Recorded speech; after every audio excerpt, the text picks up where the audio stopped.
नमस्कार मित्रों, आपके अपने YouTube चैनल मेरे मन की बात के इस अंक में आपका स्वागत है। मैं हूं महेंद्र सुंदरियाल।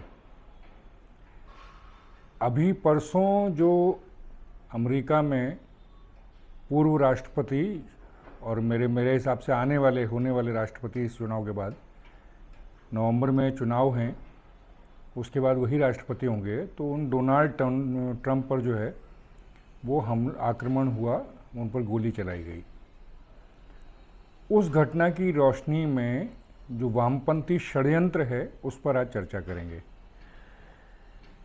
देखिए, वामपंथी इस वक्त जो हैं वो दो घटनाओं से उनका जो है पता लगता है।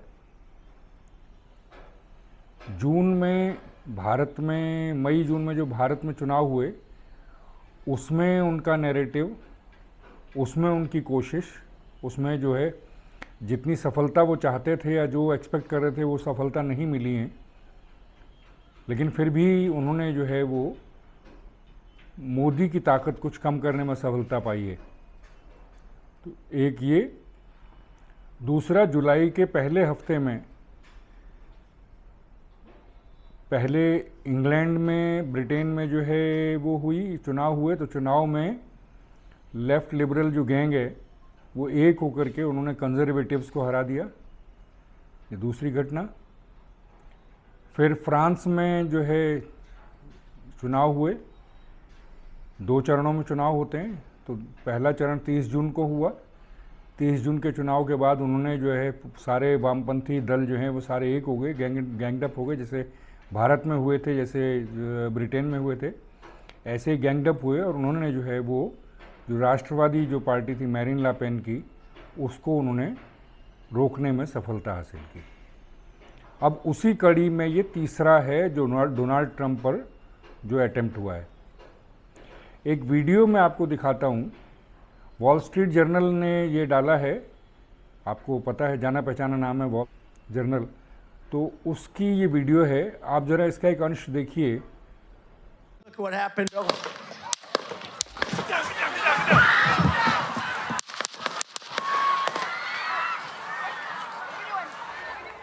Trump said a bullet struck him in the ear.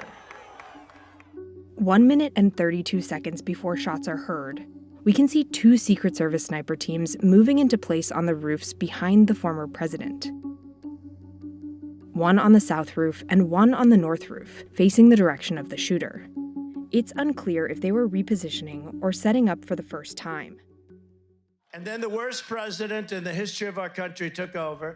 And look what happened to our country.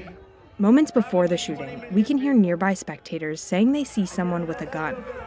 He's got a gun! While Trump speaks, the Secret Service snipers are still facing the gunman's direction. We then see an agent on the north roof pick his head up just before shots ring out at 6:15. Secret Service agents rush to pull Trump to the wall street journal के इस video में साफ है कि Donald Trump पर गोली चलने से पहले वो गनमैन लोगों को नज़र आ गया था, जिसका नाम थॉमस मैथ्यू क्रुक्स बताया जा रहा है, जिसको वहीं गोली मार दी गई।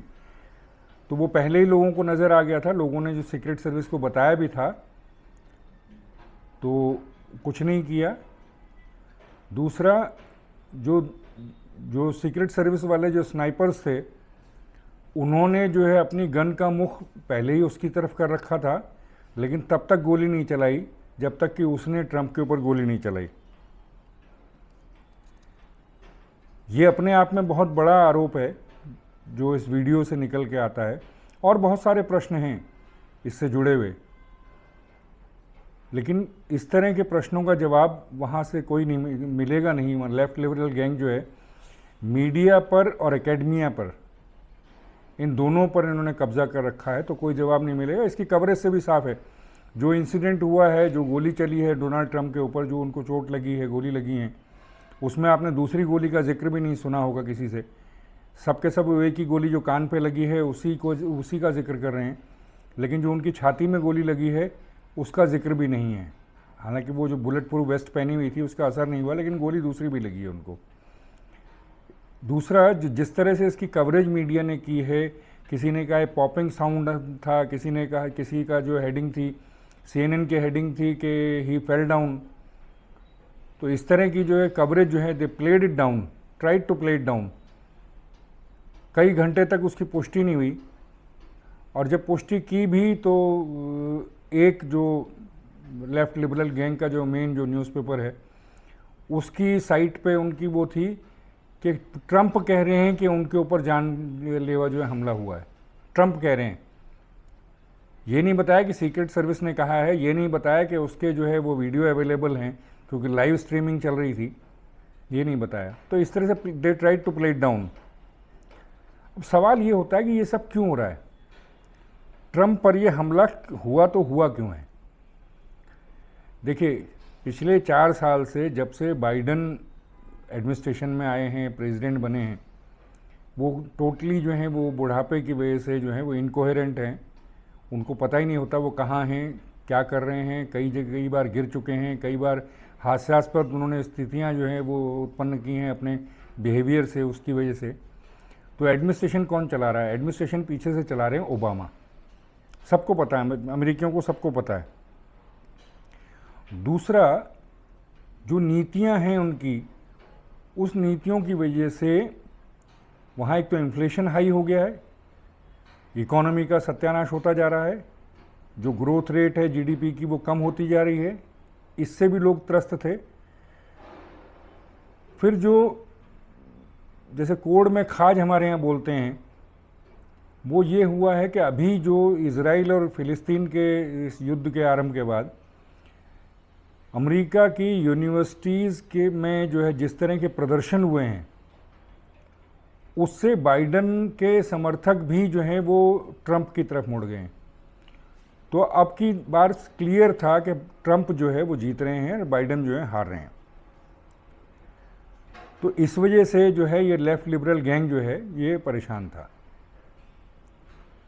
क्योंकि इनको मालूम है कि ट्रंप के जीतने का मतलब क्या है। देखिए, साफ है, ट्रंप ने अभी जो नीतियों का जो जितनी बार किया है, 27 जून को डिबेट हुई थी उसमें भी, और उससे पहले और उसके बाद भी उन्होंने जो स्टेटमेंट्स दिए हैं उससे कुछ चीज़ें बिल्कुल क्लियर हैं। जो पहले उन्होंने 2016 से 2020 तक जो प्रेसिडेंट रहे थे उसमें जो पॉलिसीज़ थी वही कंटिन्यू करने वाले हैं, बल्कि उससे एक कदम और आगे बढ़ रहे हैं। यूरोप को जो है टाइट करने वाले हैं। यूरोप की जितनी लेफ्ट लिबरल गैंग ने जो इलीगल इमिग्रेंट्स हैं उनको लिया है वो हो गया। अपनी जो है रेवड़ियाँ बांटने की प्रवृत्ति जो है वो बढ़ती जा रही है, जिसकी वजह से इकोनॉमी सत्यानाश हुई है। तो एक तो ये उसको टाइट करने वाले हैं। ट्रंप के आते ही सबसे पहले तो ये लेफ्ट लिबरल गैंग पे ये एक जो है वो तुषारापात होगा। दूसरा, आपका यूक्रेन का जो युद्ध है, रशिया और यूक्रेन का युद्ध है, ट्रंप कभी इस यूक्रेन के फेवर में नहीं थे, तो उसमें भी वो नहीं, उसमें से भी जो है अमेरिका को बाहर निकालने वाले हैं, ये क्लियर है। क्योंकि बाइडन ने जो है, देखिए ट्रंप ने जब 2016 से 2020 तक जब प्रेसिडेंट रहे थे तो उन्होंने चाइना को अमेरिका का सबसे बड़ा दुश्मन बताया था। लेफ्ट लिबरल गैंग ने बाइडन के थ्रू जो शिफ्ट करवाया फोकस, वो रशिया पर करवा दिया। चाइना से उनके लेफ्ट लिबरल गैंग के अच्छे संबंध हैं, तो ट्रंप के आते ही ये उल्टा होने वाला है। फिर से चाइना के ऊपर फोकस होगा एज एन एनिमी, दुश्मन की तरह। इजराइल और फिलिस्तीन के युद्ध में भी ट्रंप का सीधा जो समर्थन जाएगा वो जाएगा इजराइल को, फिलिस्तीन पे नहीं जाएगा। चौथा जो है वो है जो इलीगल इमिग्रेंट्स जो हैं, जो चाइनीज़ हैं, मैक्सिकन्स हैं, अफ्रीकन्स हैं, जिस तरह से इलीगली जो हैं बहुत सारे देशों से वहाँ इलीगल इमिग्रेंट्स आ रहे हैं और उनको बाइडन जो हैं वो उनको रोक नहीं रहे थे बल्कि एनकरेज कर रहे थे, यहाँ तक कि उनको वोटिंग राइट्स भी देने की बात है। तो उस पर भी ट्रंप लगाने वाले थे, रोक लगाने वाले हैं, ये क्लियर है। तो इससे क्लियर हो जाता है कि डेस्परेशन जो है वो क्यों है। अब ये तो क्लियर है, 27 जून को जो अभी डिबेट हुई थी उसमें क्लियर था बाइडन जो है वो टोटली जो है वो अपना समर्थन जो है खो चुके हैं। खुद डेमोक्रेटिक जो पार्टी है, डेमोक्रेट्स भी उनके कई बहुत सारे सहयोगी जो हैं वो खुद उनको हटने की बात कर रहे हैं, लेकिन बाइडन हट नहीं रहे हैं। क्यों नहीं हट रहे हैं? क्योंकि ओबामा का समर्थन उनको हासिल है। अदरवाइज़ वो इस लायक नहीं है कि आज की डेट में वो प्रेसिडेंट कंटिन्यू कर सकें। तो इसलिए भी ट्रंप का जीतना करीब करीब तय माना जा रहा था।